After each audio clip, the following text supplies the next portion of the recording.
اتحادات جديده، منها برضو كره القدم للساق الواحد.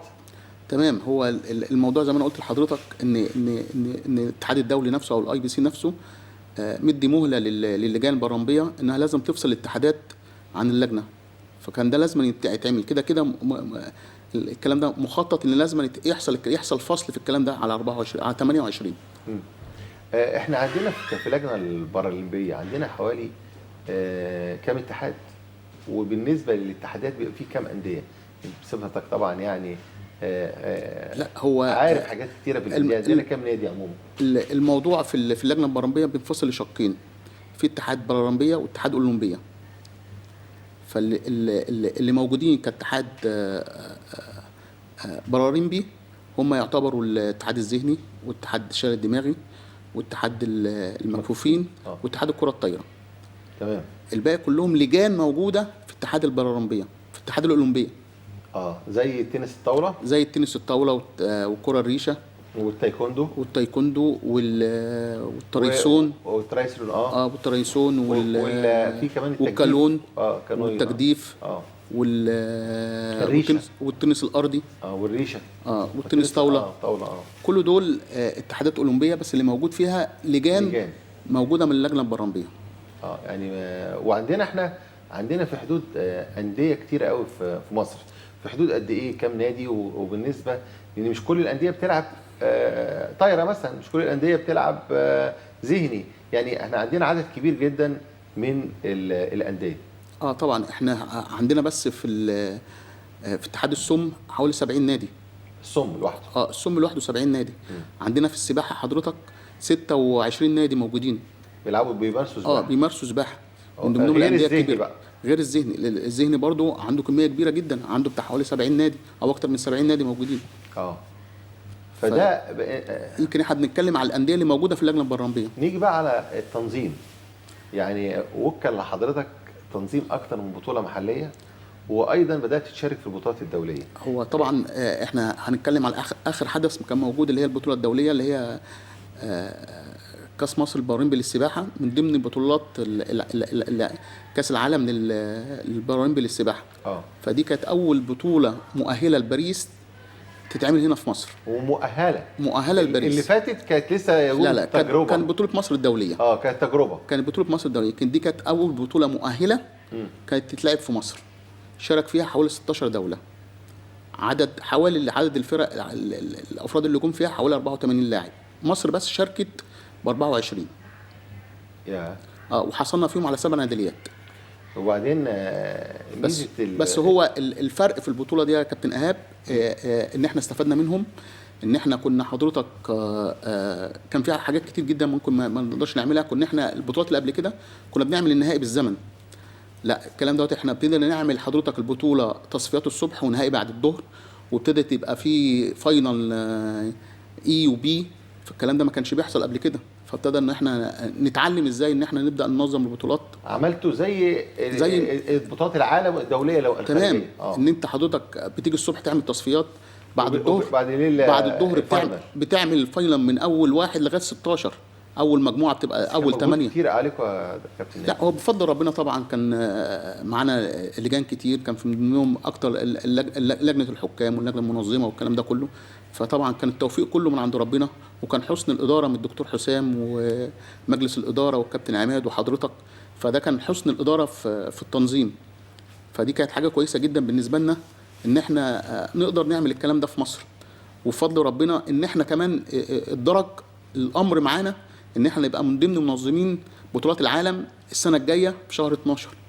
يعني خلاص بقى دلوقتي مصر رجعت تاني. في الفتره اللي فاتت يعني من 10 15 20 سنه ما كانش في بطولات بتقام في مصر.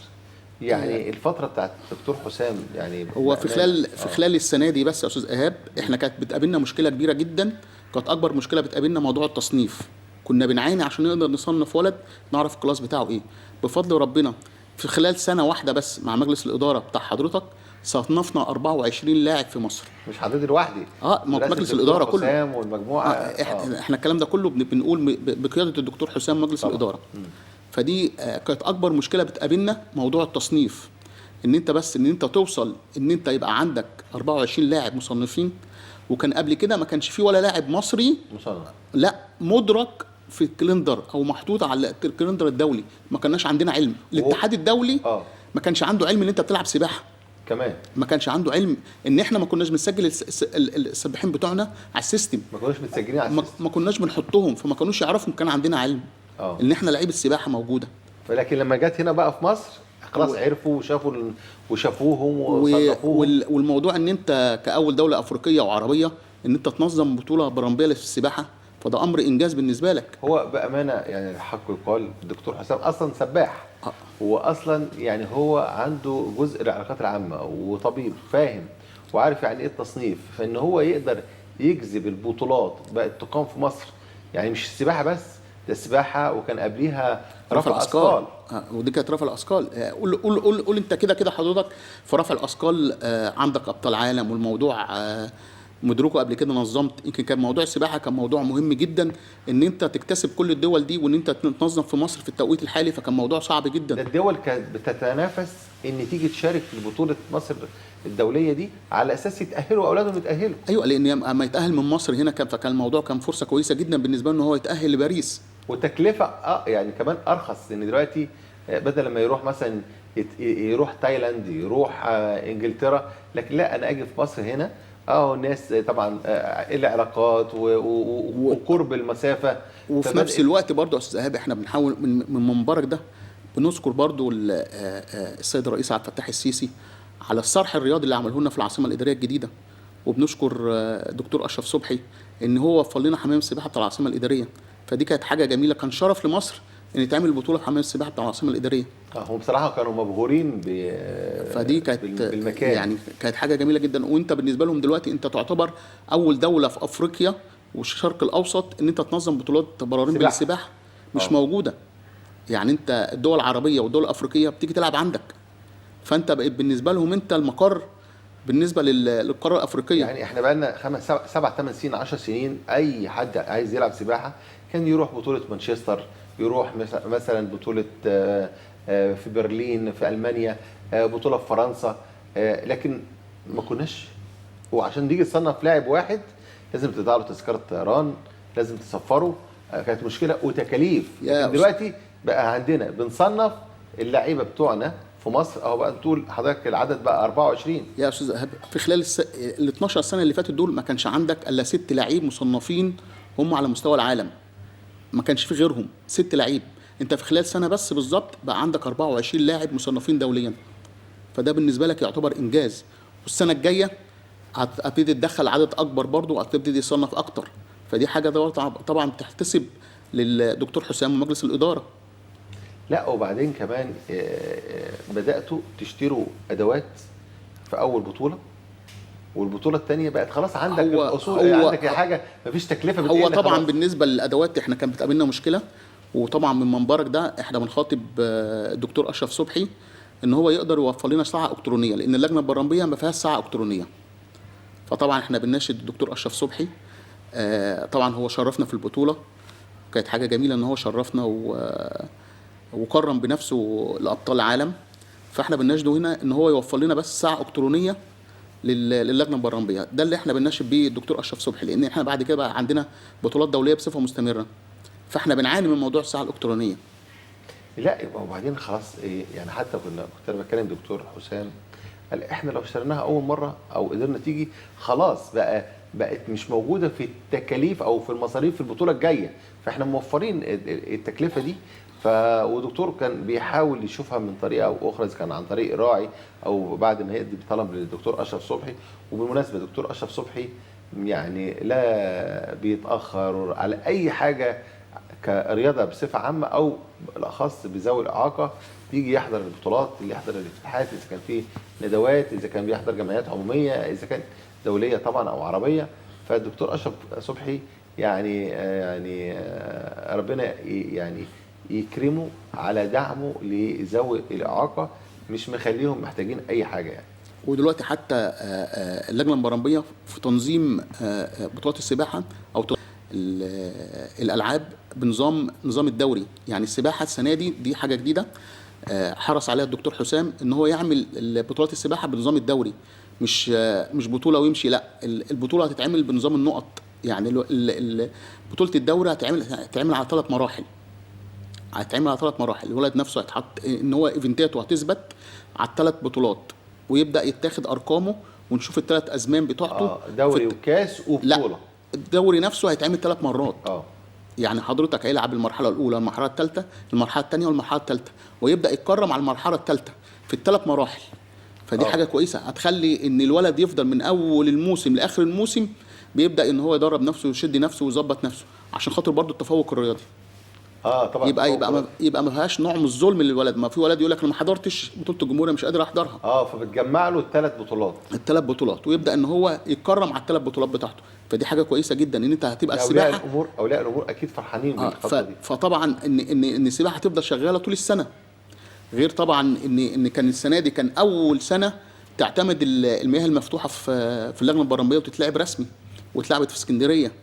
فدي كانت حاجه كويسه جدا، لان بدات ان المياه المفتوحه تدرك في النشاط، في نشاط السباحه. فدي كانت حاجه كويسه قوي ان احنا ادركنا السباحه في المياه المفتوحه في بطولات السباحه، وابتدت تعتمد وابتدت تتنفذ في اللجنه البرلمانيه. فده كان انجاز ان يتعمل الكلام ده كله بالنسبه في السباحه. اولا احنا بنبارك على التنظيم الجيد للجنه البرلمانيه بالنسبه للسباحه، وحضرتك كنت شريك اساسي في معظم البطولات اللي بتنظمها اللجنه البرلمانيه، وكان قبليها كان في بطوله رفع الاثقال. بالطبع. فبرضه يا ريت تكلمنا عن رفع الاثقال كلجنه برلمانيه والانجازات وبرضه نفس القصه. اللي انا اعرفه ان اللجنه رفع الاثقال او بطولات رفع الاثقال بدات خلاص في عقد لمده 5 سنين ان في بطولات مع الاتحاد الدولي. انت عندك السنه الجايه بطوله العالم لرفع الاثقال، فدي او كاس العالم لرفع الاثقال. فدي حاجه طبعا شهر 3 في شهر 3 اللي جاي في شرم الشيخ. فدي حاجه يعني الكلام ده ما كانش بيحصل قبل كده. فده يعتبر برضو انجاز لرفع الاثقال، ان انت اصلا بتبدا. السنه اللي فاتت كان عندك بطوله افريقيا، وكانت بطوله مؤهله لباريس، وكان عندك حوالي 24 دوله. فدي كانت حاجه جامده جدا ان انت بتجيب الدول دي كلها وتنظم. والناس كانت فعلا مبسوطه بالابهار في صاله حسن مصطفى وجمال التنظيم اللي كان موجود. فدي كانت حاجه احنا ما كناش شفناها قبل كده صراحه بامانه. لا يعني هي الطفره الاداريه هي لما يكون في شخصيه قياديه ومعاها اعضاء مجلس اداره كل واحد ليه مجاله وشغال ومتخصص، فده في الاخر بيدي النجاح. وعلى فكره يعني كنت بكلم دكتور حسام من كام يوم كده، كان بيقول لي على التدفقات الماليه اللي بدات تيجي للجنه البرلمانيه بالنسبه صراحه بامانه يعني كمان. لا يعني ما فيش حاجه احنا طلبناها لتنظيم بطولات وانتوا اتاخرتوا علينا، بالذات الكابتن عماد رمضان كان موفر لنا كل الكلام ده كله. امين الصندوق يا باشا احنا كنا بنيجي نطلب منه في البطوله احنا عايزين كذا، يقول لك اللي انت عايزه خده. فدي كانت حاجه ما كناش بنشوفها قبل كده. ده بيبقى نجاح لمصر. يعني لو عندك حاجه مش هقول هيأثر يعني قبل كده ما كنا بنيجي نطلب يقول لك اكتب طلب. يعني انا المره دي حسيت ان ان انت صاحب القرار. القواعد كلها الراجل كان بيطلع من جيبه ويقول لك خد هات. فدي عشان نجاح البطولات احنا ما شفناش الكلام ده قبل كده. لا كابتن عماد طبعا فدي يعني حاجه تحتسب برضه للكابتن عماد واعضاء مجلس الاداره. فدي كانت حاجه يعني في التنظيم. فكانت حاجه المشكله الوحيده ان انت ما كنتش بتلاقي مشكله في النقطه الماديه. كنت قبل كده كنت بتعاني مشكله. دلوقتي كان يقول لك هات يطلع من جيبه ويصرف. لما يكون في زي ما قلت لك في تناغم بين رئيس الاتحاد وامين الصندوق واعضاء مجلس الاداره، خلاص انت رئيس البطوله اتصرف، معاك امين الصندوق اتصرف. لانه عارف واثقين فيهم وعارفين ان هم هيقدروا يشتغلوا وهيقدروا يعملوا شغل كويس، وازاي هيحافظوا على شكل الاتحاد.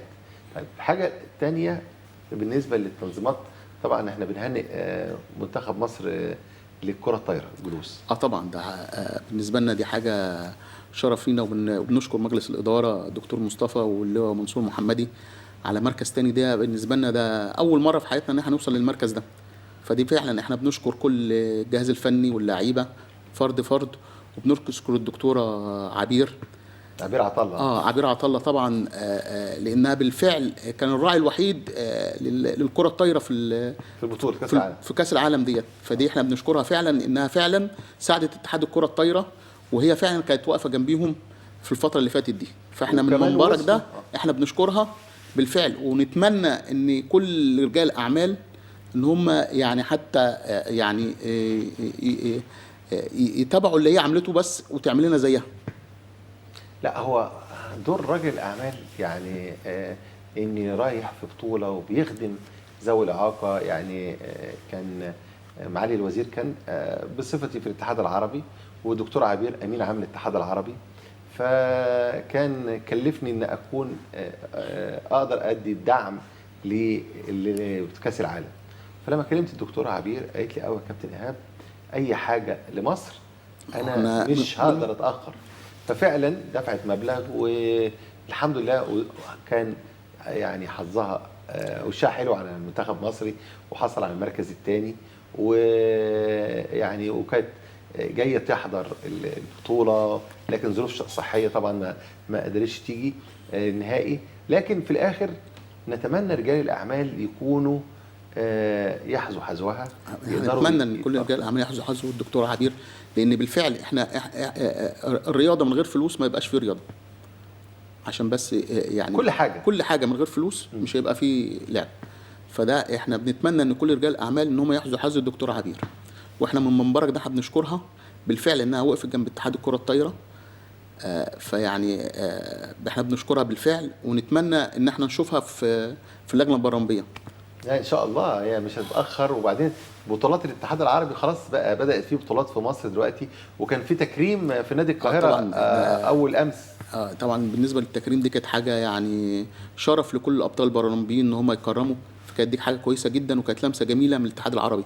واحنا بنشكر حضرتك وبنشكر كل اعضاء الاتحاد العربي على اللمسه الجميله اللي حصلت ديت. كان العامل النفسي كان العامل النفسي للابطال البارالمبيين السابقين. فدي كانت حته جميله جدا من الاتحاد العربي، واحنا بنشكركم فعلا على اللمسه الجميله من الاتحاد العربي للابطالنا البارالمبيين.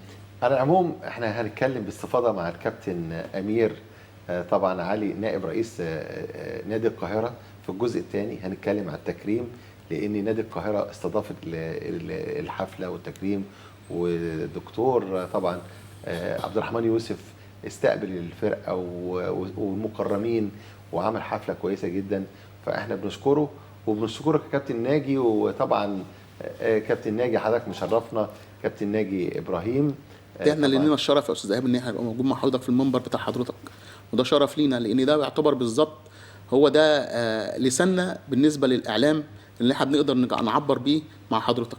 ده حضرتك مشرفنا يا كابتن ناجي ابراهيم، عضو مجلس اداره الاتحاد المصري تحت التاسيس للسباحه، وطبعا جوكر اللجنه البارالمبيه، ولاعب سابق في السباحه والعاب القوه، ومعظم نقول ايه الجزء الاداري بيكلف ليك كل المهام الصعبه بتكلف ليك يا كابتن ناجي. شاكرين لذوقك يا جندي مجهول يعني. احنا شاكرين لذوقك وكل اعضاء مجلس الاداره بتوع حضرتك. شكرا ليك يا كابتن ناجي، وشكرا لكم اعزائي المشاهدين. وفاصل ونستقبل الكابتن امير علي نائب رئيس مجلس اداره نادي القاهره. هنتكلم عن الرياضه البارالمبيه في النادي وعن التكريم لذوي الاعاقه. فاصل ونواصل.